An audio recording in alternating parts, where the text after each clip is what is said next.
रविकांत 70 वर्षांचे आहेत। त्यांच्यावर असलेल्या 35 लाख रुपयांच्या वैद्यकीय बिलाचा बोजा असल्याने ते सध्या खूप तणावात आहेत। तरुणपणी एक चांगली आरोग्य विमा पॉलिसी न घेतल्याची त्यांना खंत सतावतीये। या वयात ते नवीन पॉलिसीसाठी पात्र नाहीयेत, म्हणजेच त्यांची इच्छा असूनही त्यांना आरोग्य विमा घेता येत नाहीये। अडचणीच्या काळातही ते कर्ज घेऊन कसेबसे दिवस काढतायत। तेव्हा त्यांना एका व्यक्तीने खास वयस्कर लोकांसाठी असलेल्या मेडिक्लेम पॉलिसीबद्दल माहिती दिली। या वयात आता पॉलिसी घेता येईल का, त्याचा प्रीमियम किती असेल आणि पॉलिसीमध्ये कोणते फायदे मिळतील, असे अनेक प्रश्न त्यांना पडले आहेत। चला तर मग या प्रश्नांचे उत्तर जाणून घेऊया। हेल्थ पॉलिसी घेतल्याने रविकांत यांना सध्याच्या बिलामध्ये काहीच मदत मिळणार नाहीये, पण पुढील वैद्यकीय खर्चाचा बोजा मात्र नक्कीच कमी होऊ शकतो।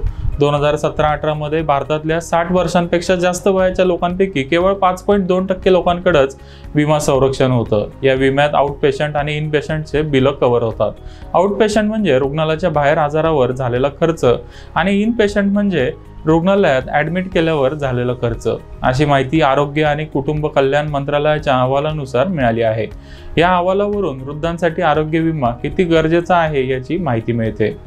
किमान 60 वर्ष वय आणि ज्यांच्याकडे कोणतीही आरोग्य विमा पॉलिसी नाहीये अशा वयस्कर लोकांसाठी विमा कंपन्या विशेष आरोग्य विमा पॉलिसी ऑफर करतात, परंतु हे खरेदी करताना ग्राहकांना अनेक समस्यांना सामोरं जावं लागतं।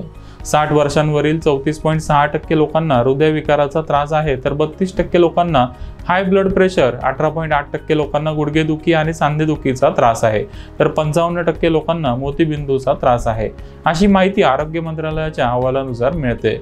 याशिवाय 43% वृद्धांना कोणत्या ना कोणत्या प्रकारची मदत किंवा सहाय्यक उपकरणाची गरज असते। आजारांमुळे वृद्धांच्या केवळ शरीरावरच नाही तर खिशावर देखील परिणाम होतो। वृद्धांसाठी आणलेल्या विमा पॉलिसीमुळे उपचार खर्चात बचत होण्याची काहीच शक्यता नाहीये। बहुतेक पॉलिसीमध्ये सब लिमिट, वेटिंग पिरियड आणि को पेमेंट यासारख्या किचकट अटी लागू करण्यात आल्यात। याशिवाय हप्ता देखील खूप जास्त आहे।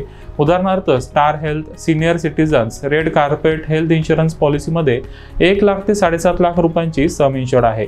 यात डेंटल, हिअरिंग आणि इतर आर्टिफिशियल ऑर्गन्सचा समावेश होत नाही। याशिवाय सर्व क्लेमवर 30% को पेमेंट देखील द्यावं लागतं। आता Tata AIG Elder care plan बद्दल जाणून घेऊया। तुमचं वास्तव्य मेट्रो शहरात असेल आणि तुम्हाला 25 लाखापर्यंतचा कव्हरेज हवा असेल तर 64,200 रुपयापर्यंत वार्षिक प्रीमियम भरावा लागतो। तुमचं वय 71 ते 75 असेल तर 90,000 रुपयाचा प्रीमियम आणि 76 ते 80 वय असेल तर 1,33,729 रुपये इतका हप्ता भरावा लागतो। याशिवाय प्रत्येक क्लेमवर 20% को पेमेंट देखील करावं लागतं। म्हणजेच 1,000 रुपयाच्या दाव्यावर विमा कंपनी 800 रुपये देते आणि उर्वरित 200 रुपयाचा खर्च पॉलिसी होल्डरला खिशातून भरावा लागतो। याशिवाय वयस्कर लोकांच्या आरोग्य विम्यात लोडिंगचा धोकाही जास्त आहे। हाय रिस्क लोड म्हणजेच तुम्ही वारंवार आजारी पडत असाल असं कंपनीला वाटलं तर कंपनी अतिरिक्त प्रीमियम म्हणजेच लोडिंग लावते। हा अतिरिक्त खर्च तुमच्या हप्त्यापेक्षाही जास्त असू शकतो। टाटा AIG पॉलिसीमध्ये हाय रिस्क लोडिंग प्रत्येक 100% असू शकतं।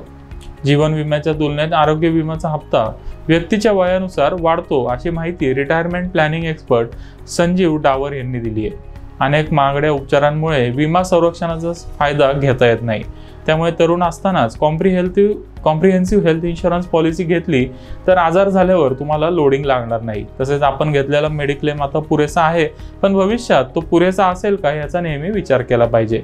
गरज असेल तर सम इन्शुर्डमध्ये वाढ केली पाहिजे।